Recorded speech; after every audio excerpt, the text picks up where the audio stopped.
नहमदुहु व नसल्ली अला रसूलिल करीम अम्मा बाद। हिंदुस्तान के एक साहब ने पूछा है कि जिलहिजा में चांद की सूरत हाल क्या है, हमें अभी से बताइए, हमें छुट्टी बुक करनी है। जवाबन अर्ज है कि 27 मई बरोज मंगल को इंडिया में चांद को चाहिए 5 डिग्री, बर्मा में 4 डिग्री, बांग्लादेश में 5 डिग्री, नेपाल में 5 डिग्री, कराची में 6 डिग्री, पेशावर में 6 डिग्री, ईरान में 6 डिग्री और अफगानिस्तान में 6 डिग्री।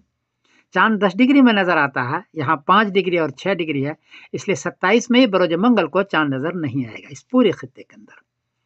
28 मई बरोज बुध को इंडिया में चांद को चाहिए 19 डिग्री, बर्मा में 18 डिग्री, बांग्लादेश में 18 डिग्री, नेपाल में 19 डिग्री, कराची में 19 डिग्री, पेशावर में 19 डिग्री, ईरान में 20 डिग्री और अफगानिस्तान में 19 डिग्री। चांद 10 डिग्री से काफ़ी ऊंचा है, इसलिए 28 मई बरोज बुध को चांद नजर आएगा, देर तक रहेगा, वाज़ा नजर आएगा।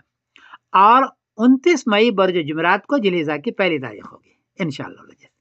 इस एतबार से 7 जून बरोज शनिचर को 7 जून बरोज शनिचर को बकरीद होगी इस पूरी खित्ते के अंदर। इत्तलान अर्ज कर दूं कि सऊदी अरबिया के जो मुल्क का कैलेंडर है उसमें 28 मई बरोज बुध को पहले जिलहिजा लिखी हुई है, वहां 27 मई की शाम को 7 डिग्री चांद ऊंचा है, इसलिए वो लगता है कि यही करेंगे।